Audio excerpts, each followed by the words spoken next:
अस्सलाम वालेकुम नाज़रीन, मैं हूं शेख रहमत अली। आप देख रहे हैं क्राइम टुडे न्यूज। नाजरीन, एक ऐसे लीडर की ये कहानी है जो अपनी सारी जिंदगी एक पार्टी को कुर्बान कर दी, दिन रात मेहनत की, एक वर्कर की हैसियत से वक्त के चीफ मिनिस्टर नाम लेकर पुकारा करते थे, लेकिन आज वो परेशान है। ना ही तो पार्टी उनका साथ दे रही है, ना ही तो कोई जिनके वो कामा किया करते थे अवाम के, वो लोग साथ दे रहे हैं। यानी अब ये लोग खौफ की जिंदगी जी रहे हैं, महज इसलिए कि ये उस वक्त अपने काम को अपनी जिम्मेदारी समझ करके काम करते थे और कई लोग दुश्मन बने और वो दुश्मनी आज तक जारी है। रहने के लिए घर नहीं है, इतने साल 40 साल काम करने के बाद भी रहने के लिए घर नहीं है। जब बेटा अपनी माँ की खिदमत को लेकर के कलेक्टर ऑफिस जाता है या फिर हुकूमत के इदारों को फिरता है तो सिवाय मायूसी के कुछ नजर नहीं आता, कुछ हाथ को नहीं लगता। ये कई सालों से इनके साथ ऐसा चल रहा है। वहीं पर हम देखते हैं कि आज लीडर के नाम पर लाखों रुपए बनाना, लीडरों के नाम पर लोगों पर जुल्म करना, लीडरों के नाम पर धोखे देना, लीडरों के नाम पर अवाम पर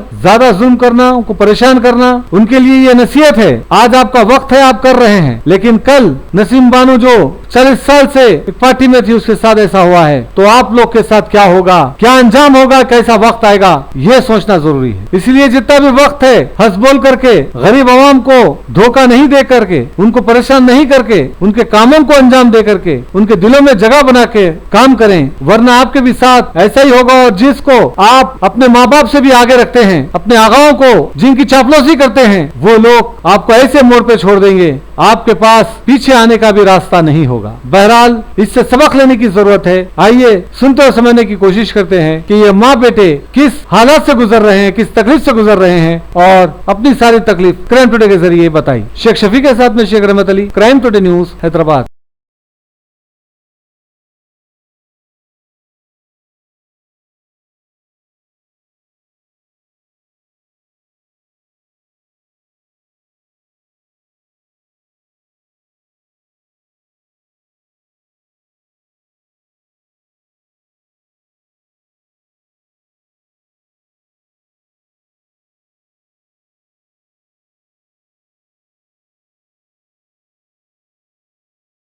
अस्सलामुअलैकुम। मैं नसीम बानो टीडीपी तेलुगु देशम पार्टी में 40 साल काम करी।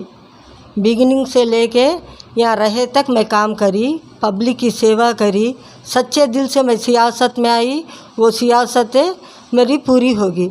उसके बाद में मेरे शौहर के साथ जुल्म करे, दुकान का करंट कट करके मेरे दुकान में कैंडीलों पर मेरे शौहर काम करके सीते लग थे, थोड़े लाल थे। मेरे बड़े बेटे को जादू कर दिए, वो बेटे को दीवाना कर डाले और जो है बेरोज़गार करके मार रहे।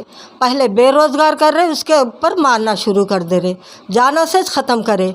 अब एक बेटे को लेके मैं बैठी हूँ, वो बेटे के साथ 10 साल से जुल्म पे जुल्म हो रहा। मेरा जवान बच्चा है, कुछ हो गया तो उसके ज़िम्मेदार कौन है? मैं वो चाहे इल्तिजा कर रही हूँ। मैं कमिश्नर बच्ची मेरा घर चलाती है, औरत बच्ची बड़ी होकर शादी नहीं कर सका, हमारे लिए बलिग हो जाके उन्हें घर चला रही। वो क्या है परेशानी के सिवा और क्या है? हमने क्या मिला सियासत में, क्या मिला, कौन दिए?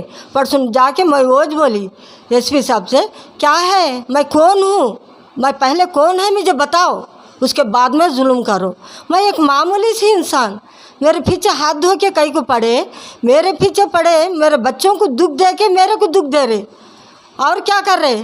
मैं सबके साथ अमन कायम रखी, सबके साथ मोहब्बत से रही, खुलूस से रही। तुम्हारे लिए मैं ज़िंदगी, पब्लिक के लिए मैं ज़िंदगी बर्बाद कर ली, पार्टी के लिए मैं ज़िंदगी बर्बाद करी। अब ना तो पार्टी सपोर्ट है ना तो पब्लिक सपोर्ट है। आखिर हमको ऐसा कई को छोड़ दिए। आप पार्टी में आपका क्या पोस्ट था? कुछ भी पोस्ट नहीं है, कार्यकर्ता के हैसियत से काम करी बाबा मैं, मगर इतना पहुंच थी मेरी, एनटीआर की राइट हैंड बोलते थे। आज भी चंद्रबाबू नायडू पहचान के हाँ माँ अच्छे है क्या बोल के तो भी बोलता आदमी, सीएम रखो भी। मेरे साथ क्या है, वहाँ तक मेरी न्यूज़ जारी नहीं क्या? मेरे तकलीफ़ वहाँ तक पहुँच रहे नहीं क्या? नहीं, रेवंत रेड्डी साहब के पास नहीं पहुँच रही, सीएम साहब के पास, कमिश्नर के पास नहीं पहुँच रही। ऐसा कैसा छोड़ दिए रोड पे मुझे, मेरे बच्चा को? हमने घर भी नहीं है रहने के लिए। 40 साल सियासत में काम करके रहने को मेरे को घर नहीं। हाँ, ये सिला मिला मुझे, पार्टी से, आवाम से, हुकूमत भी मारी तमाचा मुझे। मैं कई न्यूज़ वाले को बुलाई, मगर कोई भी हिम्मत करके जुड़ा के नहीं आए। आज क्राइम वाले आए, आके मेरी न्यूज़ सुन रहे और डालते भी अम्मा बोल के मुझे हौसला दिए।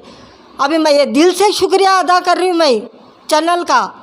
अल्लाह उनको और तरक्की दे, ऐसे मजलूमों के साथ और खड़े, ये मेरी दुआ है उनके साथ। अब क्या बताऊँ, अगर इंसाफ नहीं मिलेगा तो मेरा घर तबाह हो गया।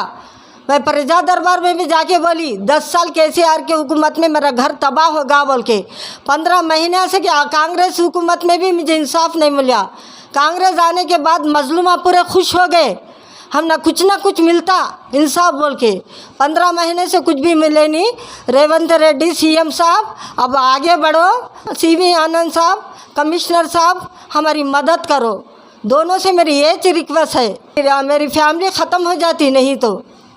ये तेलंगाना के अंदर मेरे और मेरे घर वालों 40 साल से जुल्म हो रहा हूँ। मेरे वालदा टीडीपी के अंदर एक पॉलिटिशियन छोटा कार्यकर्ता की हैसियत से काम करे, लेकिन बहुत काम करे, लेकिन हमारे खुद घर नहीं लिए उन्होंने। एक घर नहीं लिए हमारे घर के सैयद है, ये मेरे वालदा का नसीम बानू है। ये लोग पूरा परेशान करके रखे हुए। मैं तंग आके क्या करा, हमारे को भी घर नहीं था तो मैं क्या करा, कलेक्टर ऑफिस में जाके घर के लिए राजीव गृह कल्पा हाउसिंग स्कीम 2005 के अंदर कांग्रेस गवर्नमेंट लाई थी, जिसके तहत गरीब लोगों को घर देते मल के वादा किया गया था। उसकी न्यूज़ जो है सो मुंसिफ न्यूज़ के अंदर इसका न्यूज़ छापे के दूसरे यूपी बिहार अदर स्टेट और डिस्ट्रिक्ट वालों को लाके यहाँ पे घर दे दिया गया, वो भी इलीगल राशन कार्ड बनाकर बेचा गया। एक जने को 2 फ्लैट बेचे, वो मुंसिफ न्यूज़ से छाप दिया। तो मैं क्या करा, वो पेपर ले लेके जाके डिप्टी कलेक्टर और कलेक्टर से बात करा तो डिप्टी कलेक्टर बोलती है बेच के खाते तुम्हारा नहीं देते, हम रंगारेड्डी वालों को लाके यहाँ देंगे लेकिन तुम्हारे को नहीं देंगे।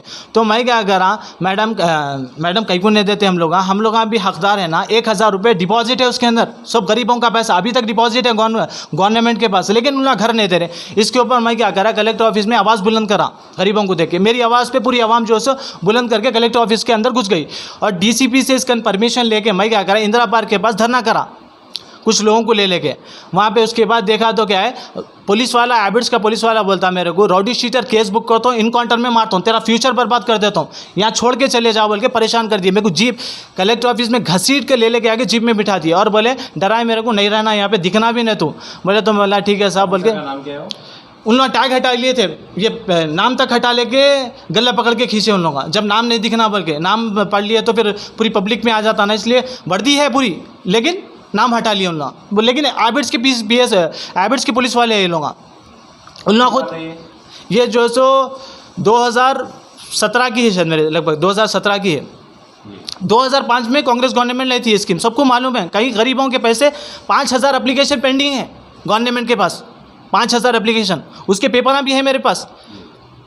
ये लोग जुल्म कर रहे सो देखे मैं तंग आके परेशान होके जो सो यहाँ से छोड़ के खतर चले गया। तो वहाँ भी ये लोग आ गए, खतर में भी नौकरी नहीं मिली तो फिर पलट के आ गया। तो इन लोगों रोड पे मेरे को हरासमेंट करना शुरू कर दिए, ज़बाना निकाल के कुत्ते के मुँह आगे करके आँखा घूरना, मेरे को अलग अलग अजीब अजीब चेहरा करके परेशान करके रोड पे 10 साल से मेरे को परेशान करके रखे हुए इन लोग। बरकतपुरे पे आके बोलता मेरे को जो सो बिल बता के मैं CBI ऑफिसर हूँ, ये इधर से हैदराबाद छोड़ के तमिलनाडु चले जा, वहाँ जाके बनीन का कारोबार कर ले, यहाँ पे नको नहीं तो तेरे को मार देते जान से बोल के बोल रहा हूँ, CBI ऑफिसर हूँ बोल के बोला। इन लोग क्या करे 2012 के अंदर मेरे और मेरे घर वालों पे जुल्म करे। पुलिस वाले मेरे भाई को झूठे केस में गाड़ी चोरी हुई गई बोल के पुलिस स्टेशन में नारंगुड़ा में लेके आके बिठा दिए। मैं जाके पूछा साहब कहीं को तो भी बिठाए क्या वजह है, बोले तो क्या मैं ऐसे ही को पूछता क्या रहे बोल के पंचा हाथों से मारना छोड़ के लाठों से पैरों पे मारे, मेरे और मेरे भाई को मार के मेरे वालिद को अंदर ले के बिठा दिए, धमकियाँ दे के डरा रहे, अंदर खौफजदा करे। मैं वालदा को बोला अम्मी इसका कमीशन जो है सो कमिश्नर को कंप्लेन करेंगे, कहीं को हम लोग जुल्म से है ना। बोले तो मेरे वालदा बोले बेटा नको तेरे को एग्जाम है, तू चले जा कॉलेज को, अब ये सब छोड़ दे। बोले तो मैं खामोश कॉलेज को चले गया। ये लोग पूरा जुल्म कर रहे हैं, पूरा पुलिस वाले हुकूमत के कुत्ते बैठ के पूरा जुल्म कर रहे हैं। क्या है वजह समझ में नहीं आ रहा। एक ही नारा लगा रहे हैं, जीने नहीं देता हूँ जाने नहीं देता हूँ। अभी 2025 तक आपके साथ कुछ सता है अभी तक 10 साल में जो से एक ही महीना काम करा तो परेशान। ये अब रोडों पे परेशान करके बैठे हुए, होठों के गलीस हरकतें दे रहे, औरतें बाहर निकलना मुश्किल हो गए, आवाम को लेके ये काम करा रहे गलीस हरकतें। अब उनको गालियाँ भी दे तो आवाम को पैसे दे के ये काम करा रहे, कौन है इसके पीछे नहीं मालूम। उसकी कंप्लेंट जो है हम लोग अभी तक कमिश्नर के पास गए तो ACP के गए तो ACP बोला जाओ ये सब तो छोड़ दो, ये मसले को रहने दो। अब जो तुम्हारे को हरासमेंट हो रहा गलीस काम है, जो होठों के बातें हो रहे, तुम गलीस जिनाकारी को आम करने का तरीका है ये भी है, क्योंकि औरतें बाहर नहीं निकलना बोले, अकेला निकालो बोले औरतों को। बच्ची का बुरखा फाड़ दिए, बुरखा खींच के बस में 2 गलीस औरतों को भेज के बुरखा खींच रहे बच्ची का, कौन सी बच्ची का? मेरी बहन का। जी। उन्हें काम पे जाती बस में, वो देख के मैं परेशान होके क्या करा, बच्चे आपके बहन काम करते? हाँ पार्लर में काम करे तो घर चल रहा, किराया 8,500 रुपये है साहब, हम लोग किराया कहाँ से भरेंगे, करंट का बिल है, पानी का बिल है, कहाँ से देंगे। वो बच्ची कमारी तो घर चल रहा था, वो बुरखा गंदे औरतों को भेजे, गलीस औरतें बुरखा खींच रहे कहते, गालियाँ दे के बुरखा खींच रहे कहते। आपके घर ऐसा ही? ये किधर हुआ मैं बस में जाते ही है एक नाना मैं नाना नगर मेहदीपट्टनम की तरफ हुआ। ये लोग आप बच्ची आके बोली अम्मी ऐसा बुरखा फाड़ देते थे अम्मी मेरे को, तो हम लोग को बुलाना था बेटा, क्या हुआ तो देखते थे हम लोग, उसको कौन तो भी है कलीस औरत गंदी नाले के लिए, उसकी भी कंप्लेन नहीं करा ऐसा, बच्ची के ऊपर गंदी नजर रख ले बैठ 2 कंडक्टरों को बसों में लगा रहे छोड़ने के टाइम पे। मैं परेशान हो गया, मैं बोला गाड़ी पे छोड़ेंगे तो अब गाड़ी पे भी बर्दाश्त नहीं करके रोडों पे ये आदमियों को गलीस पोजा देने लगा रहे, होटों के आदमियों को खड़ा कर दे रहे, पूरी आवाम को MD लाइन कंपनी बाग पूरे कहाँ से रोडों पे खड़ा कर दे रहे, परेशान करके रखे हुए लोग, जुल्म कर रहे हैं। बच्चा मारा। अब नाना नगर पे एक हादसा हुआ, रॉन्ग वे में गाड़ी खड़ा कर दिया, मैं पीछे से जा रहा था, उन्हें क्या कर ब्रेक छोड़ते कि जो सो हम लोग गिर जाते। मैं बोला भैया ज़रा देख के हम लोग गिर जाते, बोले तो अम्मा बहन गिन के आके मेरे ऊपर हमला कर दे रहा, उसके लिए 2 दस्तियाँ कच्चे हो गए। मैं जाके उधर कंप्लेन करा गुड्डी मलकापुर में, उन्हें मेरे को जोर से आवाज़ देके उल्टा मेरे ऊपर ही केस बुक करके मेरी गाड़ी छीन ली, उन्होंने गाड़ी की चाबी ले लिया साहब। ये कब की बात है? ये परसों की बात है, ये परसों का केस है। ये जज को बोले तो जज बोला 100% तेरी गलती है, बल्कि जज भी उसको बोला ये पैसे ये हमारी गाड़ी छीन ली, हमारे ऊपर ही झूठा केस कई गुस्सा, ये क्या जुल्म है हमारे ऊपर, समझ में नहीं आ रहा। हमारे कुछ मारते हमारे ऊपर ही केस करते पुलिस वाले, ये क्या जुल्म है साहब, ये खुल के क्या जुल्म बता रहे हैं आप कमिश्नर साहब। आप CCTV पूरे CCTV काम नहीं कर रहे पर रहे, गाड़ी में मेरा फ़ोन चोरी हो गया बेगम बेल पे, उसकी कंप्लेन कराया, उसमें CCTV काम नहीं कर रहे, मारपीट हुई खून निकला CCTV काम नहीं, पीछे से लेके एक्सीडेंट कराए, वो थोड़े दिन हुआ फिर मेहदीपट्टनम पे मेरे को एक्सीडेंट करा, पीछे से लाके गाड़ी ठोक दिया, छोड़ के भाग गया। मैं जाके कंप्लेन कराता हूँ, उन्हें देख लिया हो है तो सही, लेकिन हमारे पास उसके नंबर प्लेट का नंबर मौजूद नहीं है क्योंकि दूर से दिख रहा नहीं। मैं बोला आपको CCTV में साहब चालान काटना है तो आप तो निकाल लेते ना साहब, फिर हमारी गाड़ी का एक्सीडेंट हुआ तो कैसा काम नहीं कर रहा था, वो हमारे पास मौजूद नहीं है बोले। उसके थोड़े दिन नहीं हुआ 1400 रुपये मेरे पास चालान काट के इन्होंने ले लिए। मैं बोला तुम्हारा CCTV मारे तो काम नहीं करता, चोरी हुआ तो काम नहीं करता, एक्सीडेंट हुआ तो काम नहीं करता, लेकिन चालान को तुम गली में भी है तो तुम्हारा CCTV काम करता बोले तो खामोश बैठ गया। नहीं बात नहीं करना हमारे साहब, हमें बस स्टोर के अंदर यहाँ पे गंदे हाथ नीचे हाथ लगा के खाने के सामान दे रहे साहब, खाने पीने की चीज़ें किराना स्टोरों में जाके ले रहे हूँ तो नीचे हाथ लगा के गलीस बता रहे, ये कई को बता रहे। इसकी भी वजह है साहब, इसकी वजह क्या है मैं आपको इसकी वजह सीधी बात बताऊँ।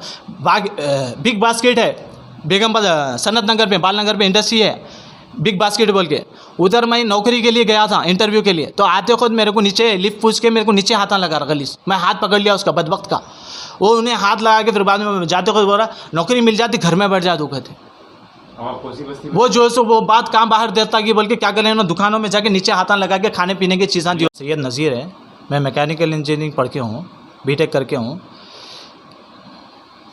10 साल से मेरे को बेरोज़गार करके रखे हुए हैं, कहीं काम देने नहीं लगा रहे, कहीं भी काम पूछने गया तो छोटे मोटे दुकानों में भी पूछने गया तो मेरे को नौकरी नहीं मिल रही। 1 महीना लगातार चले, 10 साल में 1 महीना काम करा मैं, 1 महीना करे तो बेगमपेट के पास 1 महीना बेबी हक के अंदर फर्स्ट क्राई कंपनी में 1 महीना काम करा, तो वहाँ पर आके बेगमपेट का ऐसा ही हूँ बोल के मेरे ऊपर दादागिरी कर रहा हूँ। उन्हें बोल रहा मैं बेगमपेट का ऐसा ही हूँ, मारता हूँ, लॉकअप में डालता हूँ, हैदराबाद छोड़ के चले जाओ, मैं बेगमपेट का ऐसा हूँ, कल आता हूँ फिर मैं नहीं दिखना मेरे को यहाँ पे तू बोल के बोला।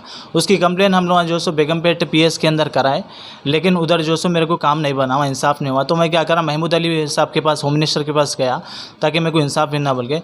महमूद अली साहब बोले आ जाओ ऐसे ही छोड़ो, हम इंस्पेक्टर को भी बर्खास्त कर देंगे बोले, लेकिन वहाँ जाने के बाद उनका PA फजलुर रहमान बोला मैं अगर ज़ोर से बात करा तो तेरा पेशाब निकलता, यहाँ से चले जा बोल के बोले। इंसाफ वहाँ भी नहीं हुआ, मैं कमिश्नर साहब के पास गया, वहाँ भी इंसाफ नहीं हुआ। ACP बोला जा बेटा तेरा इंसाफ हो जाता, तू जा वहाँ पे बोल के बोला।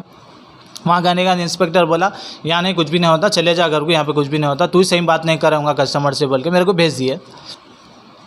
इंसाफ वहाँ भी नहीं हो रहा, इसकी दुश्मनी क्या है मेरे को समझ में नहीं आ रही। मेरे वालदा जो सो 40 साल से जो सो TDP पॉलिटिशियन के अंदर TDP में काम करे, एक कार्यकर्ता की हैसियत से TDP के अंदर, जब से ये लोग दुश्मनी पकड़ के बैठे हुए हैं। मेरे वालिद जो सो टेलर है सैयद यूसुफ साहब, बगी खाने में उनकी दुकान थी, 18 साल तक इलेक्ट्रिसिटी कनेक्शन डिसकनेक्ट कर दिए इन लोग, अंधेरे में टेलर कैंडल के ऊपर सीते थे हमारे अब्बा। उसकी भी कंप्लेन कराए हम लोग, ह्यूमन राइट कमीशन को भी कराए, कई जगह कराए, स्टेट वक्फ बोर्ड में दिए, सेंट्रल वक्फ बोर्ड में दिए, चीफ मिनिस्टर को दिए, सब जगह दिए, लेकिन हमको कहीं भी इंसाफ नहीं मिला। इन लोगों का कौन जुल्म कर रहे हैं हमको समझ में नहीं आ रहा। बस्ती वाले बोल रहे हमारे वालदा जो सो टीडीपी में काम करे, बस्ती वाले बोल रहे चंद्राबाबू नायडू को पूछो उसका ही छात है बोल के बोल रहे। समझ में नहीं आ रहा, टीडीपी में काम करे और टीडीपी चीफ मिनिस्टर का ही छात है बोल के बोल रहे ये लोग। समझ में नहीं आता मेरे को ये कौन तो भी है। इन लोगों के आए बोले तो जीने नहीं देता हूँ, जाने नहीं देता हूँ बोल के नारा। कहाँ पे आपका घर अभी? ये कंपनी बाग में है साहब। गोलकुंडा।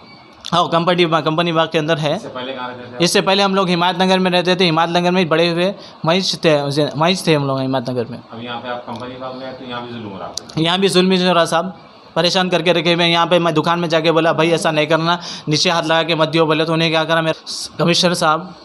ये सब मीडिया में डालने की एक ही वजह हमारे साथ इंसाफ होना साहब, नहीं तो हम आखिरकार परेशान हो गए जो सो सुसाइड कर लेते हम लोग।